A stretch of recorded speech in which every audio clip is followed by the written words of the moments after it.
Ucrania golpea la flota rusa en Crimea en un ataque contra el puerto de Sebastopol. Esto mientras el presidente Vladimir Putin refuerza su alianza con Corea del Norte. Con esto comenzamos. Los saluda Silvia Cabrera desde Berlín. Bienvenidos a DW Noticias Titulares. El puerto de Sebastopol en la Crimea anexionada a Rusia se incendió a primera hora del miércoles tras un ataque ucraniano en el que 2 barcos que estaban siendo reparados sufrieron daños y 24 personas resultaron heridas. El ciclón Daniel golpea fuerte el noroeste de Libia. Más de 10.000 personas permanecen desaparecidas en la ciudad de Derna y la cifra de muertos se acerca a los 7.000. Las autoridades tratan de asistir a los damnificados. Nicolás Maduro y Xi Jinping se reúnen en China para fortalecer sus relaciones. Caracas busca reforzar sus lazos con Pekín para reactivar su economía. El país latinoamericano perdió el 80% de su PIB en los 10 últimos años.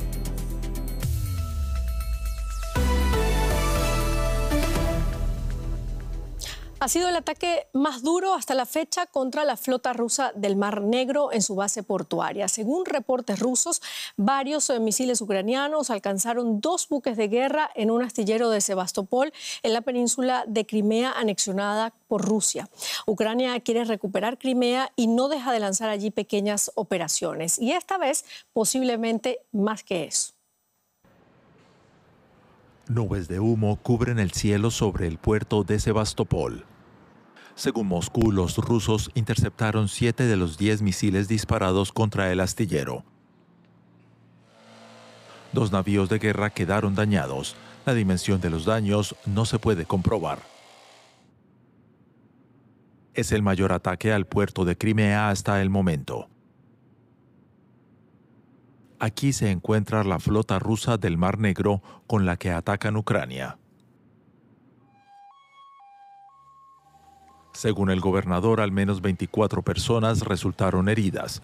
Los vecinos afirman que las explosiones se sintieron por toda la ciudad. Nos despertamos con un ruido muy fuerte. Mi hijo también se despertó. Eran alrededor de las 3 de la mañana y estábamos muy asustados porque todo temblaba. Me desperté con un fuerte silbido que seguía aumentando hasta que hubo un estallido, o mejor dicho, una explosión. Se sintió muy cerca a pesar de que vivimos a 3 kilómetros de distancia. No tuve miedo porque acabo de volver de la guerra. No es nada nuevo para mí. Esa misma noche Rusia atacó los puertos de Reni y Ismail por horas. Según las autoridades ucranianas, interceptaron 32 de los 44 drones, pero se vio afectada la infraestructura del puerto. 7 personas resultaron heridas. Los puertos del Danubio son vitales para la exportación del cereal ucraniano desde que Moscú dejó el acuerdo de exportación de cereales. Desde entonces, esos puertos son objetivo de todavía más ataques. Y ampliamos ahora la información con Javier Cuesta en Moscú. Javier, el ataque contra el astillero parece uno de los más importantes de las últimas semanas contra Crimea.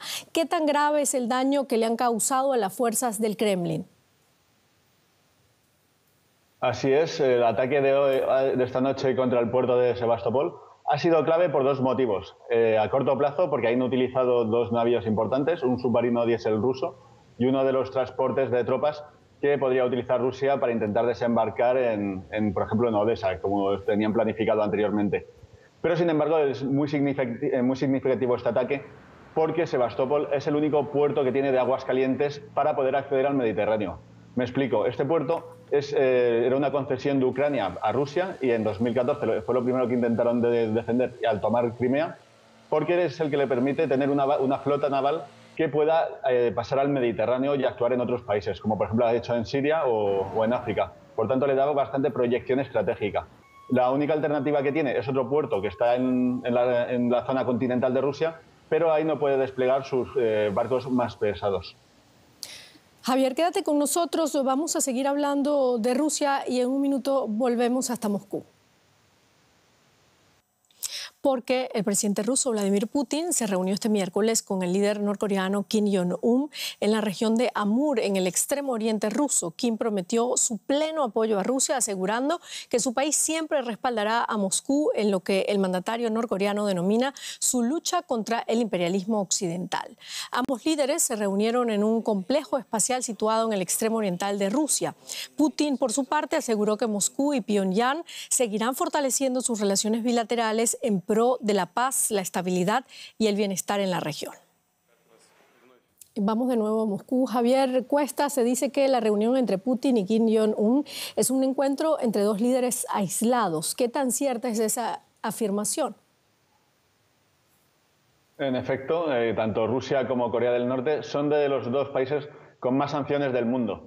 Para Kim Jong-un, para el dictador norcoreano, este es un éxito de cara a su pueblo, porque consigue romper su aislamiento con un país que le había sancionado. Rusia, como parte del Consejo de Seguridad de la ONU, impuso sanciones en la pasada década por las pruebas nucleares de Kim Jong-un.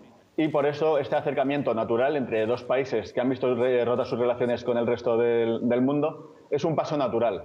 Corea del Norte y Rusia buscan con esto hacer una oposición a Estados Unidos y está ampliando sus alianzas con Japón, con otros países de Asia, y Rusia consigue a cambio un apoyo en su invasión de Ucrania que le puede suministrar armamento para continuar con la guerra. ¿Y qué tipo de armamento podría proveer Corea del Norte a Rusia y de qué manera podría cambiar el curso de la guerra? La visita de Putin lo que ha buscado es conseguir que Corea del Norte le suministre proyectiles para su artillería. Rusia, el año pasado, en lo que va de guerra, ha gastado unos 10 millones de unidades de proyectiles y, según la inteligencia occidental, ha conseguido producir 2 millones al año actualmente.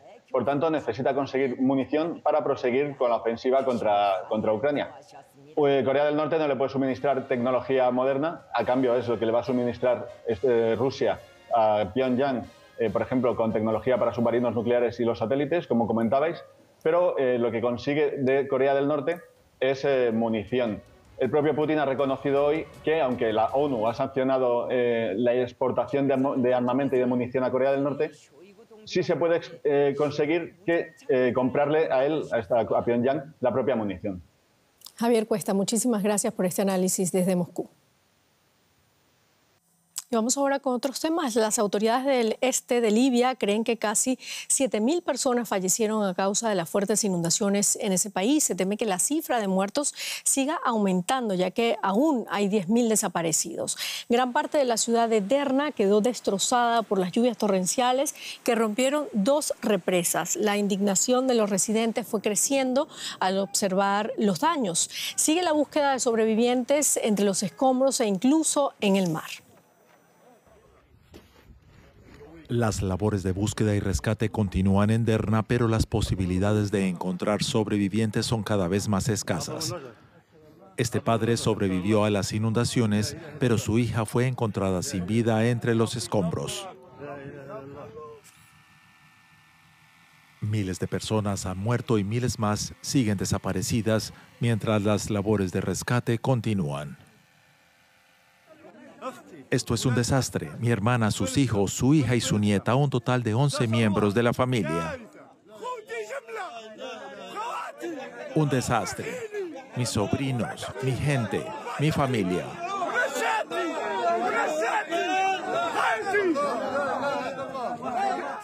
Además de tener que afrontar la muerte de sus seres queridos, decenas de miles de personas en Derna y sus alrededores también se han quedado sin hogar, alimentos, agua potable o medicinas. Y la indignación va en aumento. Años de mala gestión han dejado la ciudad en ruinas.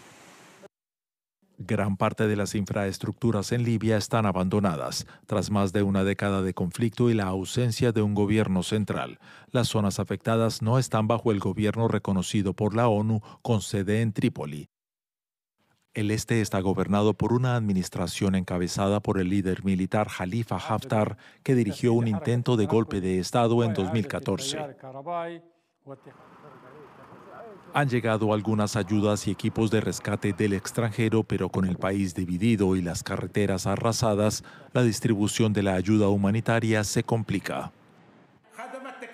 Aquí no funciona nada, ni las autoridades nacionales ni nada. Hagan algo de una vez. Estamos viviendo una gran injusticia. Muchos sobrevivientes de Derna han tenido que cavar ellos mismos entre el barro y los escombros en busca de sus seres queridos. La búsqueda de cuerpos también se ha trasladado al mar, donde muchos de los miles de desaparecidos fueron arrastrados por la corriente. Ampliamos ahora esta información con David Soler Crespo. Él es especialista en cuestiones de África y creador del portal Africa Mundi. Nos atiende desde Valencia, España. Gracias, David, por estar con nosotros. ¿Hay consenso en que esta tragedia podría haberse minimizado de existir un plan nacional o una planificación y una infraestructura acorde? ¿Cuál era el estado de Libia antes de la catástrofe? Bueno, efectivamente, si hubiera una sola voz que saliera de Libia sería mucho más fácil, precisamente también para la ayuda humanitaria, ¿no? Libia desde 2014 está dividida prácticamente en dos. Se podría hablar de Libia del oeste y Libia del este. Derna, la ciudad más afectada y donde ha afectado las tormentas y la inundación, es del este. Y esa zona no está reconocida por la ONU. Entonces, toda esta intermediación que hacen países extranjeros es con un primer ministro que allí no tiene poder real, ¿no? Entonces, es muy difícil, ¿no?, digamos, intentar manejar una situación en un país donde un primer ministro habla por una ciudad donde no tiene poder y en el este del país, como decían las milicias de Halima Haftar, gobiernan allí y tienen su propio gobierno, pero han hecho poco porque tampoco tienen una ayuda internacional potente, ¿no? Eso ha hecho también que la propia ciudad de Derna, que tradicionalmente ha sido un bastión de rebelión, incluso del exdictador Muammar al-Gaddafi, haya tenido muy pocos avances para poder protegerse ante inundaciones como estas. Bueno, precisamente, David, la ONU y varios países se ofrecieron a enviar ayuda, entre ellos Francia, Italia, Túnez también. Sin embargo, el primer ministro Abdul Hamid Dbeibah ha rechazado esta ayuda. ¿Por qué esta actitud en medio de una situación tan compleja para el país?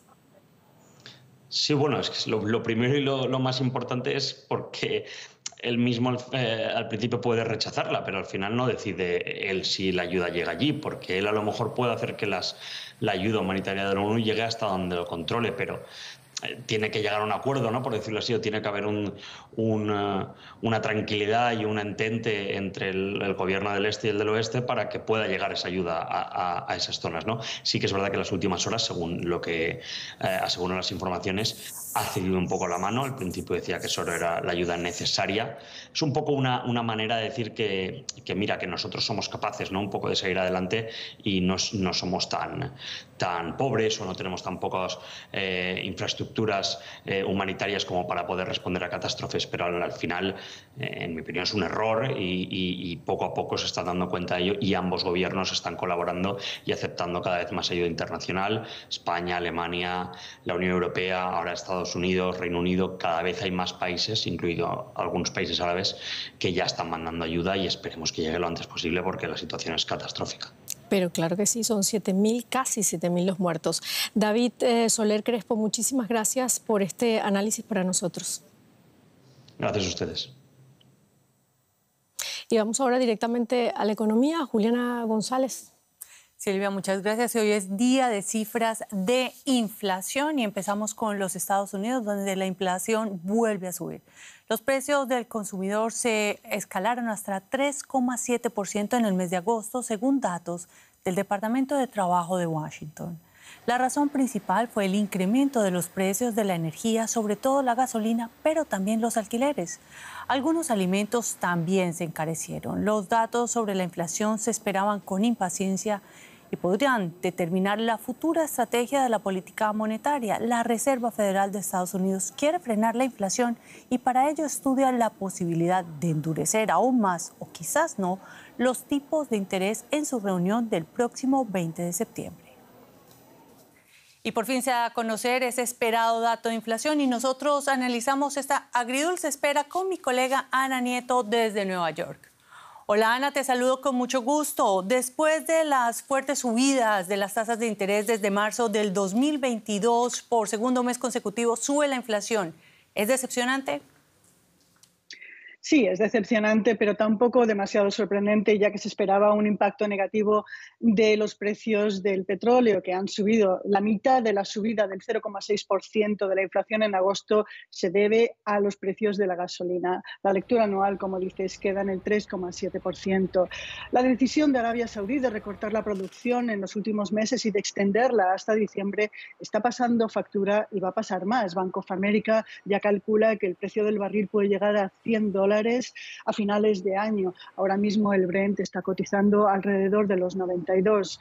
Con todo, los analistas confían en que la Fed no suba las tasas de interés en su reunión de septiembre, porque la inflación subyacente, la menos volátil porque se eliminan los precios de los alimentos y de la energía, ha quedado en el 4,3% en agosto y es la lectura más baja en 2 años. Queda ahora la preocupación por saber hasta dónde va a llegar el aumento de la gasolina y si se van a dar marcha atrás en algunos pasos dados en la lucha contra la inflación. Bueno, Ana, pero ese no es el único tema que ocupa en este momento la agenda. Déjame que te pregunte por algo que ocupa y también preocupa en Washington, y es la inteligencia artificial. Hoy se celebra una reunión de políticos, empresarios y representantes laborales sobre esta cuestión. ¿Qué se sabe de este encuentro, Ana?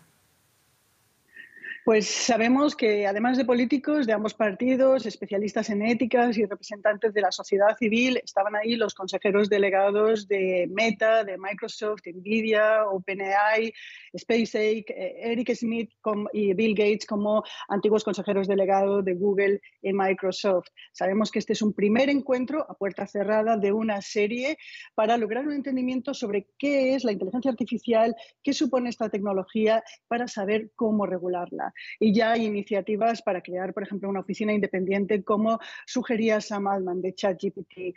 Elon Musk ha dicho que es necesario un departamento federal y califica esta reunión, en la que ya también ha participado, como clave para el futuro de la humanidad. Musk había pedido una moratoria en el desarrollo de esta tecnología. Hawley, un republicano, dice que esta es la reunión con más monopolios desde la Gilded Age del siglo XIX y XX, los Rockefellers del siglo XXI. Muchas gracias, Ana Nieto, por estos análisis desde Nueva York, y seguiremos atentos al desarrollo de la inteligencia artificial y la inflación en los Estados Unidos. Gracias.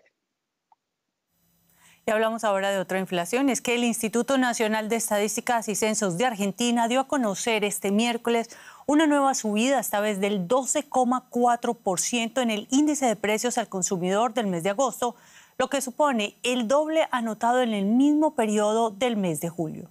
Con estos datos, los argentinos se enfrentan cada día a la difícil tarea de encontrar ofertas y precios más bajos, sobre todo tras alcanzar una inflación anual de casi un 125%, su mayor nivel en más de 30 años. Una situación agravada tras la devaluación del peso argentino en casi un 18%, tan solo un día después de las elecciones primarias del pasado 13 de agosto. El INDEC ha detallado que el mayor aumento en el mes fue el de alimentos y bebidas no alcohólicas, con un 15,6%, seguida por la salud, básicamente el precio de los medicamentos y el equipamiento del hogar. Y nosotros le tomamos el pulso a este anuncio con el periodista Alejandro Rebocio. Alejandro, 12,4%. Se trata del peor índice de inflación de las últimas 3 décadas. ¿Se esperaba una cifra como esta y cómo se explica? Sí, se esperaba una cifra como esta después de la devaluación del peso en el mercado oficial que mencionabas, que ocurrió un día después de las elecciones, en un acuerdo entre el gobierno argentino y el Fondo Monetario Internacional, porque el Fondo Monetario Internacional consideraba que el tipo de cambio oficial estaba muy atrasado respecto de los precios y respecto del dólar en el mercado paralelo. Y claro, el dólar oficial impacta directamente en el precio de los productos exportables, como los alimentos que tiene Argentina, que produce Argentina, y también en los productos importados, desde los productos finales hasta los insumos para la producción, hasta la maquinaria, y eso derivó directamente en ese gran salto de una inflación que ya venía alta. En julio había sido del 6%, pero claro, ahora se duplicó a partir de este aumento del dólar oficial del 22% con respecto al peso. Y además recordemos que después de las elecciones primarias presidenciales en las que triunfó el candidato libertario Javier Milei con su plan de dolarizar la economía, eso también provocó un salto en el dólar blue, en el dólar paralelo, en el mercado ilegal del cambiario de Argentina. Alejandro, pero bien lo mencionabas, el 22 de octubre son las elecciones presidenciales y el ministro de Economía, Sergio Massa, es el candidato del oficialismo. ¿Cómo impactan estas cifras a su campaña? Y impacta obviamente negativamente porque se le achaca a él la responsabilidad de una inflación que sube y sube y ya está en el 124% anual, el mayor nivel desde 1991. Y por eso mismo también el ministro de Economía y candidato presidencial Massa debió reaccionar después de esta devaluación y el salto de la inflación con diversas medidas para compensar ingresos, mejorar los ingresos de los trabajadores, de los jubilados, con desgravaciones impositivas, con aumentos del gasto público, que también los economistas sostienen que esto va a agravar el déficit fiscal que solamente tiene o que tiene principalmente como sustento y financiamiento en la emisión monetaria, y esto puede terminar agravando la inflación. Pero claro, Massa está haciendo campaña justamente con, por ejemplo, ayer anunciando que los empleados ya no van a pagar más el impuesto a la renta. Y esta es una de las medidas que está tomando para compensar en el bolsillo de los trabajadores el impacto de esta devaluación y mayor inflación. Veremos cómo impacta esto a las elecciones del 22 de octubre. Muchas gracias, Alejandro Rebocio, por estos análisis. Bueno, Silvia, dejamos la economía, pero seguimos con Argentina, ¿no? Sí, hablamos de Argentina, hablamos de otros temas, por cierto, porque la Policía Federal de este país desmanteló en las últimas horas una librería en Buenos Aires tras descubrir una red interna de distribución de literatura nazi a través de la venta de pagos en línea. Hasta ahora la librería argentina era conocida por su amplio catálogo especializado en temas bélicos y movimientos políticos, filosóficos y espirituales, pero tras una denuncia de la DAIA, Organización Política de la Comunidad Judía de Argentina, y una investigación de 2 años por parte de las autoridades, se pudo incautar gran cantidad de material propagandístico nazi, entre otros objetos, imágenes de esvásticas, cruces de hierro o un águila imperial del Partido Nacional Socialista. Por el momento hay una persona detenida. Y en Brasil, el Supremo Tribunal Federal comenzó este miércoles a juzgar a los primeros simpatizantes del expresidente Jair Bolsonaro involucrados en los actos vandálicos del 8 de enero. Ese día, miles de bolsonaristas invadieron y saquearon los edificios de la Presidencia, el Congreso y del Supremo. El juez Alexander de Moraes pidió 17 años de cárcel para el primer detenido, quien está acusado de los delitos de asociación ilícita y abolición violenta del Estado Democrático de Derecho. Se trata del primero de los 4 acusados de la Corte Suprema que sienta en el banquillo en el inicio del juicio. Pero en total son 1.390 las personas que responderán penalmente por los sucesos de enero que han sido atribuidos a un movimiento golpista de la ultraderecha. Y Cuba acogerá el viernes una cumbre extraordinaria del G77 en la que China participa como invitado, integrada por países de Asia, África y América Latina. El objetivo de esta reunión, de esta cita, es evaluar y debatir sobre los principales desafíos de las naciones en el hemisferio sur. Más de una treintena de jefes de Estado y de Gobierno acudirán a la reunión el próximo viernes y el sábado en La Habana, entre ellos Luis Ignacio Lula da Silva de Brasil, Alberto Fernández de Argentina, Gustavo Petro de Colombia. El sudafricano Cyril Ramaphosa y el secretario general de la ONU, Antonio Guterres, también han confirmado su asistencia. Y en Pekín, el presidente chino Xi Jinping anunció este miércoles el fortalecimiento de las relaciones con Venezuela, que serán elevadas a su máximo nivel. Durante un encuentro con su homólogo Nicolás Maduro, Xi Jinping anunció que las relaciones entre China y Venezuela adquirirán el rango de asociación estratégica, que es el nivel más alto en las relaciones diplomáticas chinas. Maduro concluye en la capital china una visita oficial que comenzó el pasado 8 de septiembre en busca de un salvavidas económico para su país, agobiado por una crisis de larga data. La visita de Maduro subraya la recuperación del buen tono en las relaciones con la segunda potencia mundial y su principal acreedor internacional, luego de años de enfriamiento y en medio de un contexto de tensiones entre Pekín y Washington. Y analizamos esta visita con Ana Solís de Estangues, politóloga especializada en China. Ana, este es un encuentro crucial para Venezuela en una crisis económica desde hace una década. ¿Le servirá este viaje a Maduro para apaciguar la situación de su país? Hola, Celia. Mira, no estoy segura de qué beneficios concretos podrá obtener el régimen de Maduro con su viaje a China, teniendo en cuenta que China no ha querido otorgar más créditos a Venezuela desde el 2015.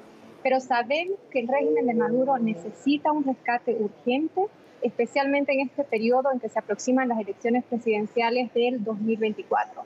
Pero hay dos puntos a considerar, y uno es que la economía venezolana no se puede rescatar solo con préstamos de China, y en caso de que les otorguen préstamos, tampoco garantiza un alivio a la economía, porque esto dependerá de las condiciones bajo las cuales Venezuela reciba la ayuda. Recordemos que más de los 60 o casi los 60.000 millones de dólares en préstamos que China otorgó a Venezuela desde los 2000 no fluyeron directamente a las arcas del Estado de Venezuela, sino en forma de proyectos para empresas chinas en Venezuela. Ana, ¿es Venezuela un aliado clave de China en Sudamérica en momentos en que busca realinear intereses en un tablero internacional polarizado por la tensa relación con Estados Unidos? Yo diría que China es un aliado clave para Venezuela. Creo que China tiene un mayor interés en otros países en la región como Brasil, Argentina, Perú, Chile, y no en un país quebrado como Venezuela. Aunque es cierto que para China tener la disponibilidad de utilizar el régimen de Maduro para incomodar a Estados Unidos en su región de influencia es siempre una posibilidad latente. No ha pasado abiertamente, al menos de parte de China, pero no se descarta que en un futuro pudiera hacerlo. Por otro lado, para el régimen de Maduro, China es un aliado clave para poder dar un respiro a la economía y también para utilizar su relación con el país asiático en su intención de polarizar el tablero internacional. Bueno, por lo que dices, Pekín pugna entonces por mantener a Venezuela en su esfera de influencia. ¿Cuánta presión añade este viaje de Maduro a Estados Unidos, que en los últimos tiempos ha intentado limar asperezas y lograr un acercamiento con el gobierno chavista? Mira, veo que Estados Unidos observa con interés el viaje de Maduro a China, pero no creo que le genere mucha preocupación.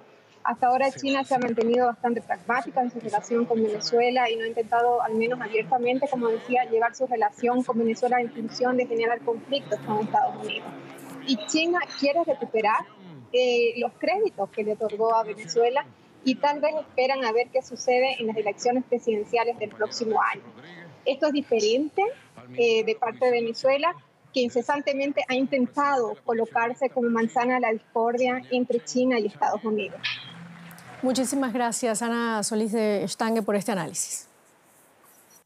Y con eso terminamos nuestro informativo. Muchísimas gracias a ustedes por habernos acompañado. Hasta luego.